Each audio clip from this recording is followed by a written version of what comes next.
All right, it took me a minute to get in because having a little technical difficulties, but we done worked our way through it. We back in the house, family. We back in the house.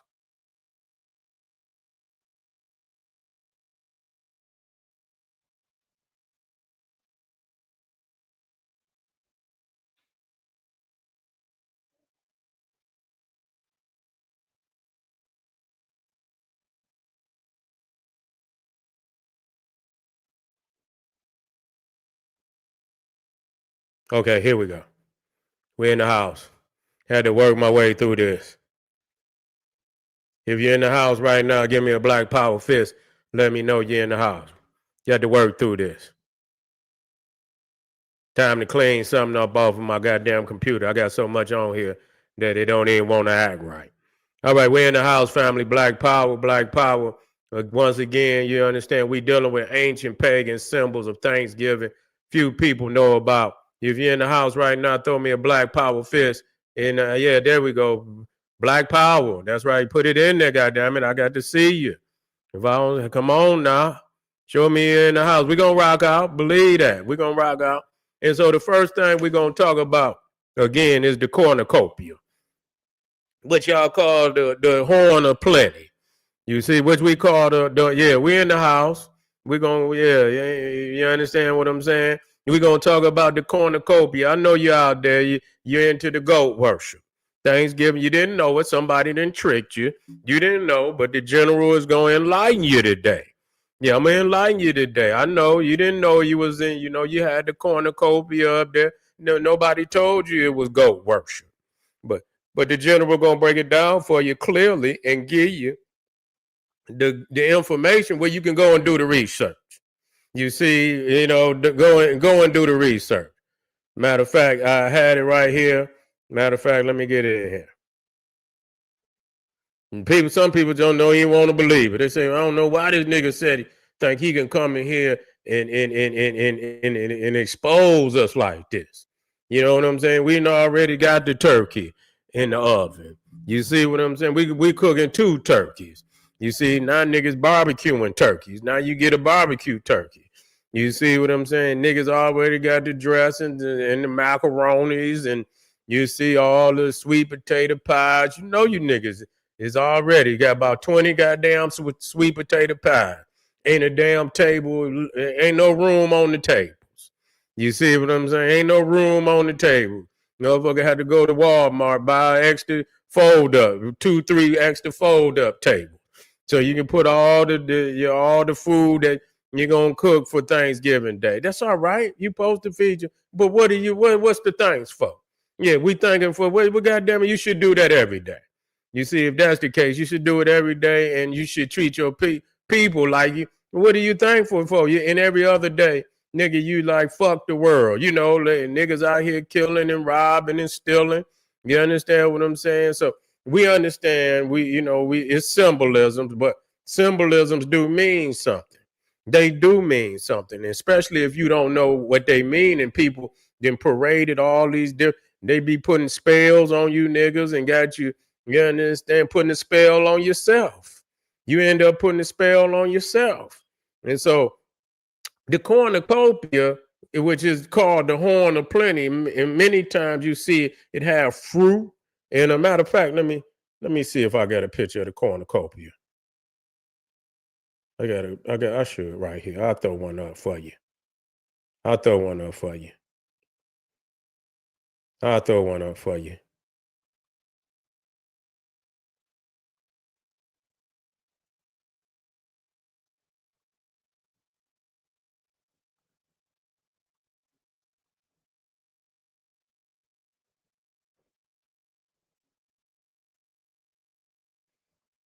So right there, you see the cornucopia in the back, and they make it out of the wicker basket today.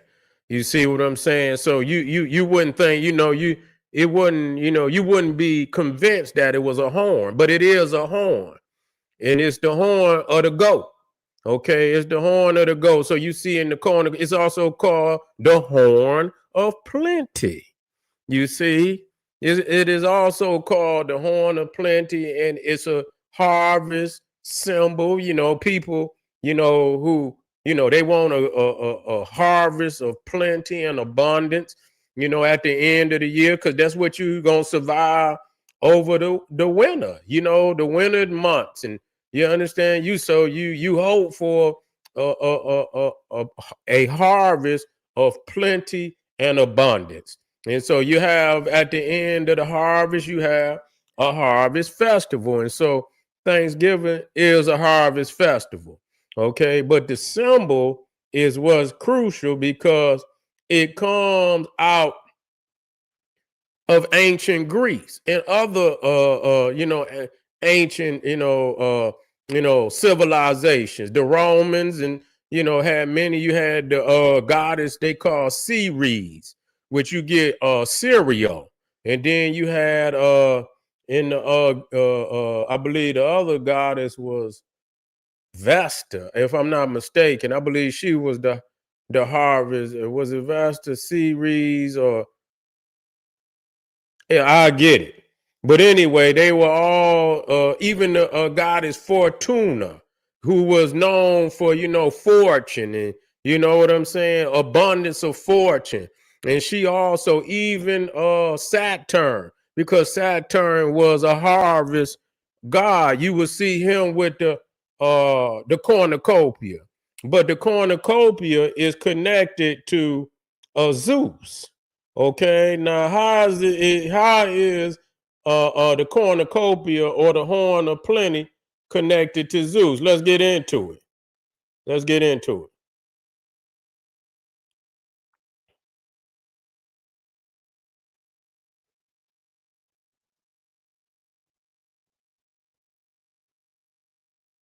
Okay.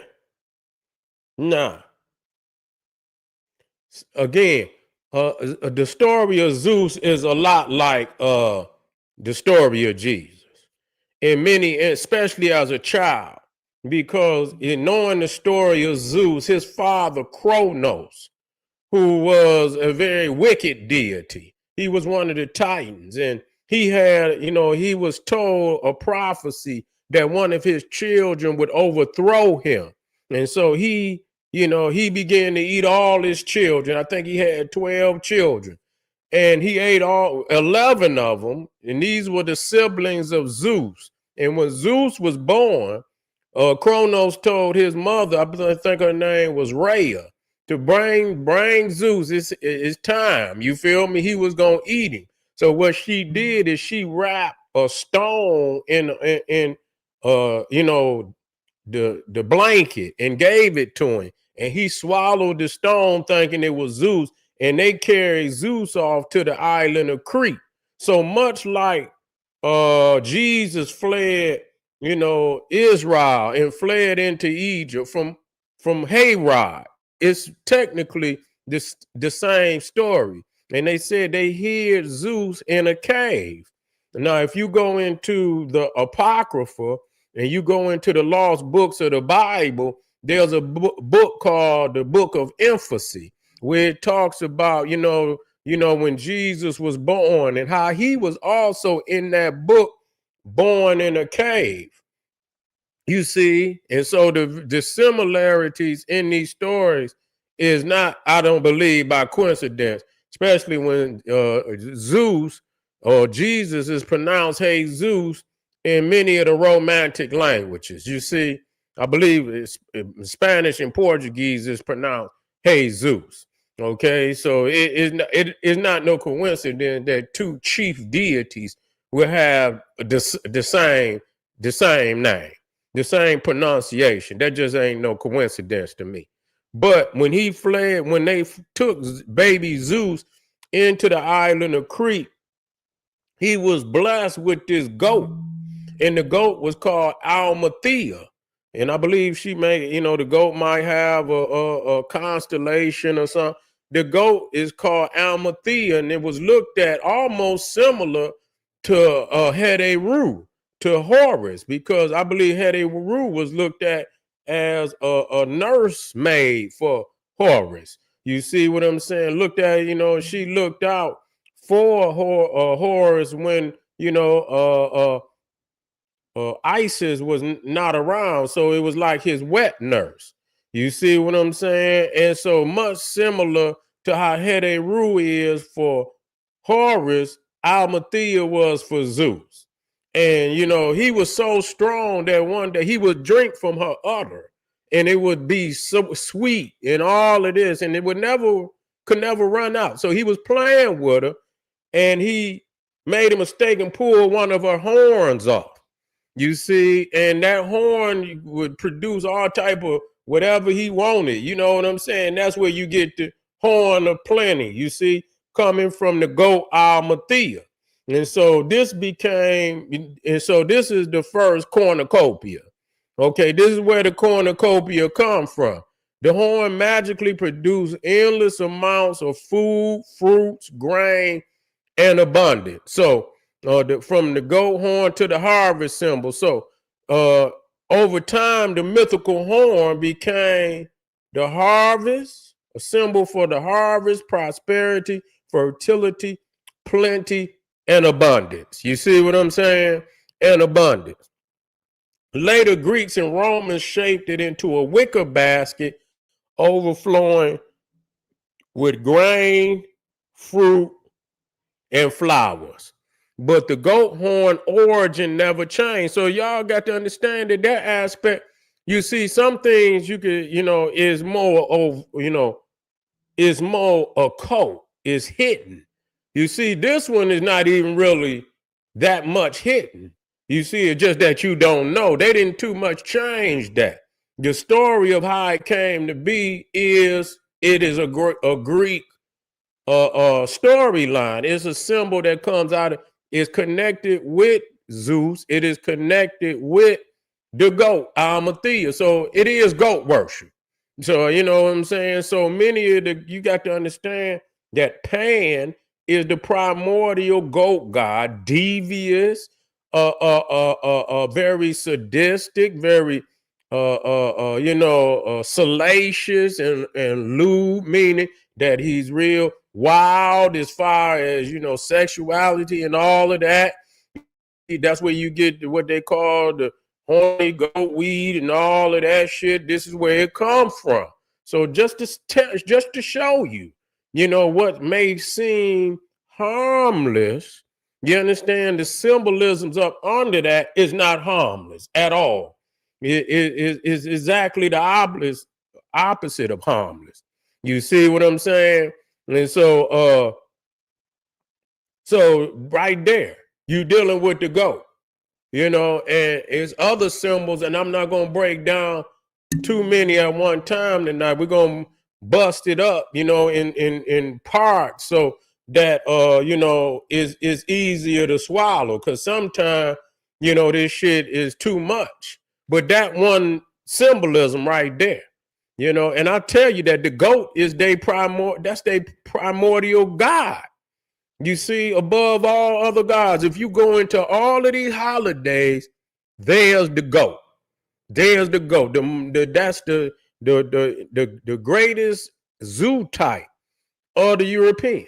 Is not the dog, but the goat. The dog is a close second, but that goat is the premier deity in all the holidays. You're gonna find the goat.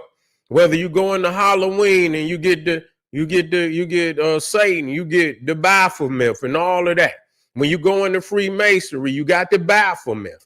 You go into Halloween, you got Lucifer, and you understand what I'm saying?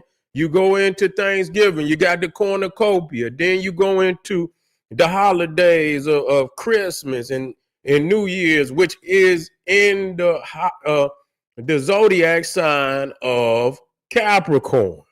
You see, in the zodiac. And then when you go into Saint Valentine's Day, which is Lupercalia, that's also the goat. You see what I'm saying? Because during that Roman holiday, which later became Valentine's Day, they would take strips of goat skin and, they'll cut the goat skin, they'll dip it in blood, and they'll run around and, and it's supposed to represent fertility. And they would, they would hit each other with the the bloody strips and shit, and they're supposed to symbolize fertility and shit like that. So you got to understand that you when you dealing with them European holidays, you dealing with goat worship. Just know that. Even in the Bible. Even in the Bible. You know what I'm saying? The goat is the one of the that's the goat horn, what they call the shofar.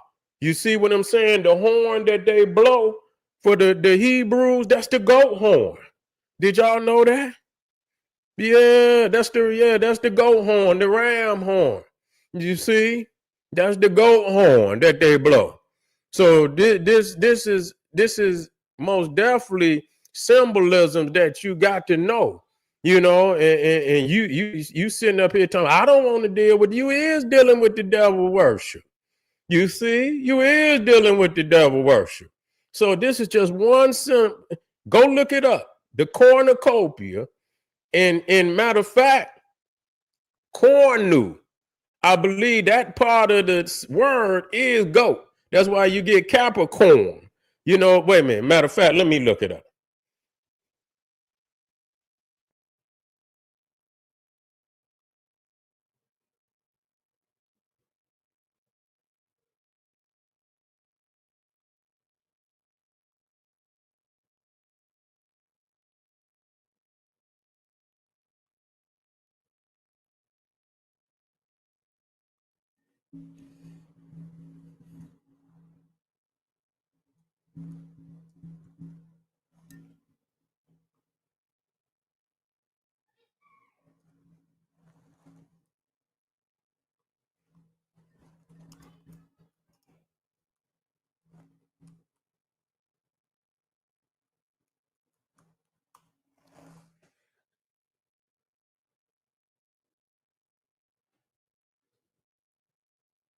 I don't know where. Let me see. That's right. Cornu is horn. Okay. But that's symbolic of the goat horn. Cornu. The horn, the goat horn, and copia is abundance. So wait a minute. Let me get that.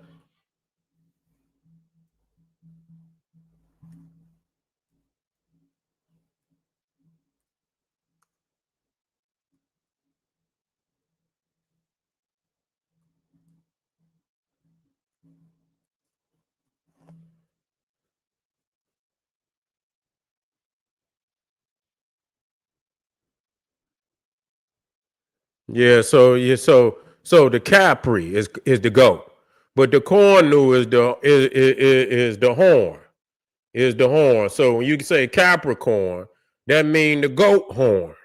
You see the goat horn, but even in cornucopia, the cornu, even though it's horn, is symbolic of the goat horn. So Capricorn and cornucopia is etymology is the same or the same essence. You see what I'm saying?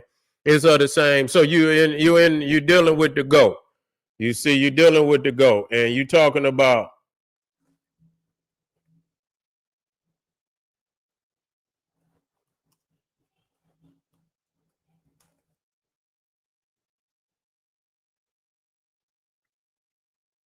And so you talking about Capricorn is from December 22nd to January 19th. So you talking about now that's very crazy and shit, because this show you something right there, and we're gonna get into it a lot deeper. And I taught a lot of people that you understand, they keep talking about that December 25th is about Jesus. Ain't got nothing to do with Jesus. There's another birth date that's there that a lot of people don't talk about. And that's the birth of that goat god Pan. Because December 21st is the winter solstice, which is the shortest day of the year. You see what I'm saying? Which is the death of the sun. You see what I'm saying? Which is to them is the death of the sun. It's the shortest day of the year, December 21st. Then December 22nd starts Capricorn, the zodiac sign of Capricorn. So once the son die, then the goat is born. You see, when the son die, the goat is born. And all of them holidays, December, in December and January, Christmas, fucking New Year's, but them primary Epiphany, the Epiphany, all of that is in the house of Capricorn, the goat. And the ruling planet is Saturn, okay, which is the chief deity, the primordial deity. All the other, Satan is nothing but an anagram of Saturn. Santa is only these is all, and you see now you see where you got Saturn and Capricorn, which was the original pair, you know, the duality of Saturn and Capricorn became in Christmas became Saint Nicholas and Krampus. You understand? In Christianity, it became Jesus and Lucifer. You see, you can go in all of these and Thor and his goats and shit. You see the same symbolisms. It do not change. And you don't believe it when you look at Saturn and you see Saturn, the hooded one. He wears the hood. Also Odin wears the hood. You see, and you see Jesus with the hood too. He come in the reflection of what's that priest. He comes in reflection of that priest. Wait a minute.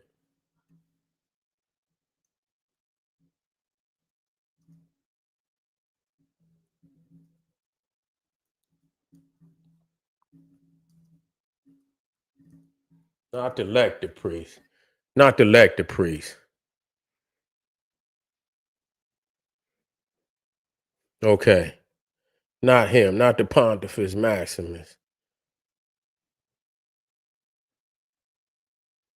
It might, is it the Pontifex Maximus? It might be the Pontifex Maximus. It might be the Pontifex Maximus. Yeah, it is. It's the Pontifex Maximus. That's the chief. And you know, he had to wear that hood. So when you see, but that's in reflection of Saturn who wear the hood. And the hood is symbolic of a veil or occultism or mysteries. And you see Jesus many times, he wear the hood just like the Pontifex Maximus or just like Saturn. We're going to break this shit down. You ain't going to get away from it. You see, I'm going to make sure y'all get all this information. You feel what I'm saying? I'm going to make sure you get all this information. So y'all stay with me, family. We just getting started. We got a couple more videos before we get up off of here for this early Sunday evening. We're gonna wake them up. We're going to shake them up and wake them up. Don't you go nowhere. We be right black. Make sure you get over there to Patreon and King SETI and tap some of them links and support the general. I'll be right black. Arm yourself with knowledge. Bang on that wicked ass beast. Daily liberation through African education and confrontation. Boom. Black power.